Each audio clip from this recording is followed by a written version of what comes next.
ব্যাংকে চাকরি করে লোন নিয়ে বিশাল করে বাড়ি করে কত খুশি, বিবেচনাও করলো না যে আমার জানা যাই তো হবে না,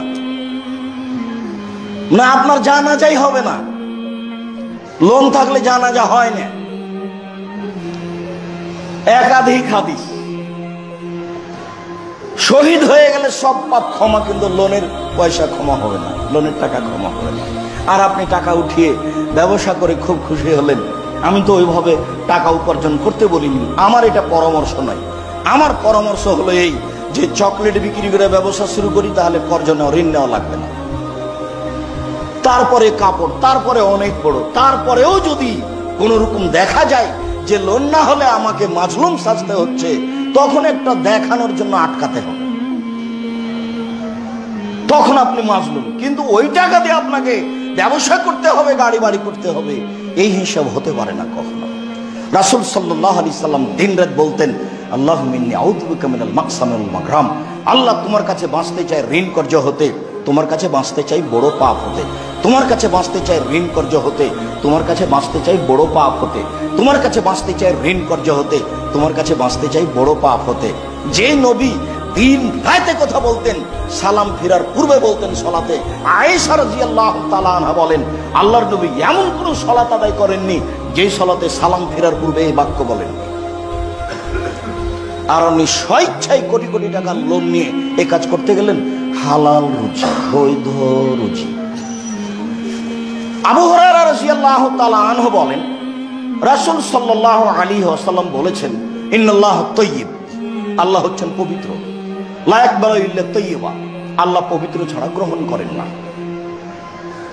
ইন্নাল্লাহ আমারাল মুমিনিনা বিমা আমারা বিহিল মুরসালিনা, আল্লাহ সাধারণ জনগণকে খাওয়ার ব্যাপারে, উপার্জনের ব্যাপারে সেটাই আদেশ করেছেন যেটা নবী রাসূলগণকে আদেশ করেছেন।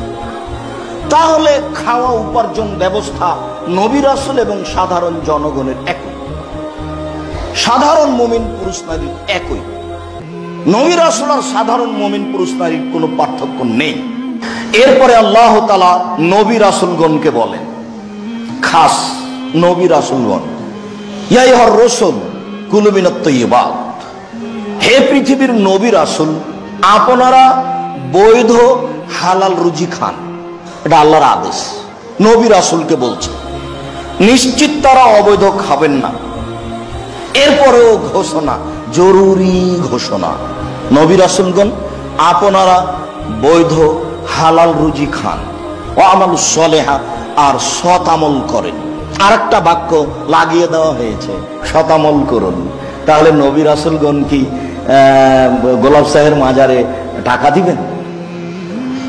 তা হতেই পারে না। তবুও সতর্ক করছেন, সৎ আমল করবেন। মানুষ আমল করলো কিন্তু সৎ নয়, তখন সবকিছুই গেল। সেটা বিদআত হতে পারে, সেটা শিরক হতে পারে। যেমন আমরা আহলে হাদিস মানুষ হিসাবে বাপ মারা গেছে, তারপরের দিনে একটা গরু জবাই করে সবাইকে খাওয়িয়ে দিলাম, এটা কি সৎ আমল হলো? এতে বিদআতও আছে, শিরকও আছে। বিদআত এই জন্য যে এটা বাপের নেকির জন্য করেছেন, তা অথচ তার নেকি নয়। আর শিরক এই জন্য যে নির্ধারিত দিনে করলেন, কেন এটা করলেন? এটা এমন একটা পাপ যাতে শিরকও আছে, বিদআতও আছে। তো সৎ আমল হতে হবে। এখানে মাজারে 10টা টাকা দিলাম, এটাও তো আমল, তাহলে এটিকে সৎ আমল। মাগরিবের পরে 6 রাকাত সালাতুল আওয়াবিন পড়লাম, এটাও তো আমল, তাহলে এটা কি সৎ আমল? কবরের চতুর্দিকে দাঁড়িয়ে হাত তুলে দোয়া করলাম, তাহলে কি এটা সৎ আমল? হিফখানা থেকে 15 জন 20 জন ছেলেকে নিয়ে গিয়ে বাপের নামে দাওয়াত খাইয়ে দিলাম, এটা কি সৎ আমল? সৎ আমল কোনটা? রাসূল সাল্লাল্লাহু আলাইহি সাল্লামের পক্ষ থেকে চূড়ান্ত ভাবে যেটা প্রমাণ হয়ে আছে ইবাদত হিসাবে, সেটা সৎ আমল। বাপের জন্য দান করেন, এই বাচ্চা ছেলেগুলোকে নিয়ে বাপের নামে খাওয়ালেন কেন? তো ওখানে জমিদারের ছেলে আছে, আর আপনার বাপের নামে যেটা করেছেন সেটা তো সাদকা, এটা কি করে হতে পারে? তার জন্য অবাক। 5 কোটি টাকা দামের গাড়ি চড়ে এসেছে আপনার বাপের ওই মরার খাওয়া খেতে, অথচ ওটা সাদকা। সাদকা তো হারাম, আপনি সব মানুষের জন্য হালাল নয়।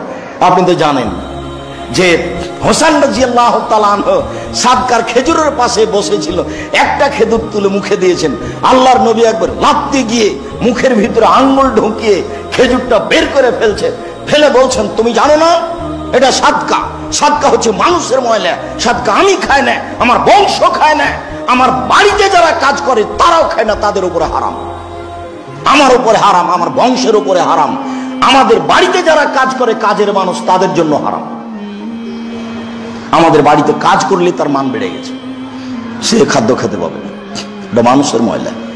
সেটা আপনি খাওয়িয়ে মনে করলেন যে আমার বাপের জন্য নেকির কাজ করেছি। টিস্যু।